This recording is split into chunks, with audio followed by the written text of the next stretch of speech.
So, ma'am, tell us, we're here at the, this Advanced TV Summit, Advanced Advertising Summit at TV Week.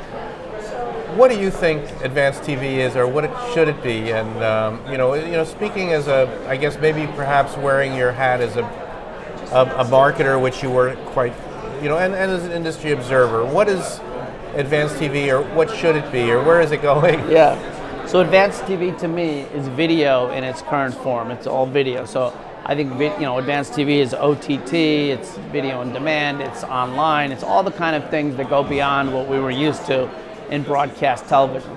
But I think it's not just that a TV is advanced in terms of being able to pull whatever content you want and all that as a consumer, but really the whole business model has changed because it was all centered on an ad.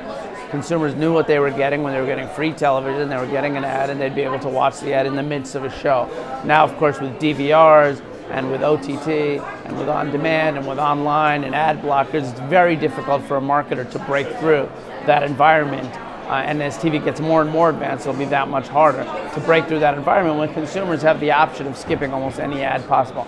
Now, that said, there will be advantages that come with advanced TV and addressable TV.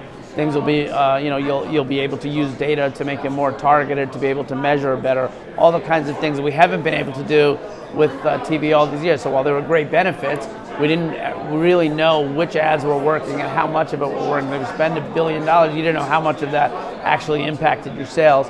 I think over time we'll have a much better sense of that. So I think there will be benefits that will be different from the benefits we got in the past. How do you see the state of things? Is it sort of the state of discovery, repair? Is it, how do you sort of see the climate? Yeah, look, I think it's an evolving space. I think it's new, and I think whenever you have new technologies, you have issues to work out. I think the industry has come a long way on the viewability issue. It used to be, you watch 2 seconds of a video and you see half of it on the screen, and that counts as a view. I think we've come a long way from my understanding now. It's much longer and much broader, and it's individual between each brands and companies. So I think we've come, somewhere on that, which is good. I think one of the issues really is there's only a few players now. The digital ecosystem is becoming almost the way the networks were many years ago, where you only have a few players that control kind of all the inventory and all the viewership. Which gives them a level of kind of, leverage that typically, you don't have when you have multiple different players. So that's part of the reason, I think, why you've seen some of these rules kind of way more in favor of suppliers than you did advertisers. So I think we'll come around with that. I do think that Facebook's been very open, and I've seen the conversations going back and forth on that, to working with marketers to kind of improve that system. I've also seen that the targeting that occurs in video on those kinds of channels is better than I'd ever seen as a marketer or as a consumer. I mean, I had a chance last year, as a great example.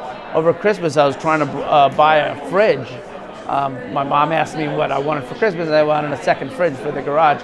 And I was on Home Depot or Lowe's or one of the retailers, and I was on a chat room with the person who's consumer services, trying to figure out the exact kind of fridge I wanted, and we never really got to it, but I was like, all right, we'll get back to it later.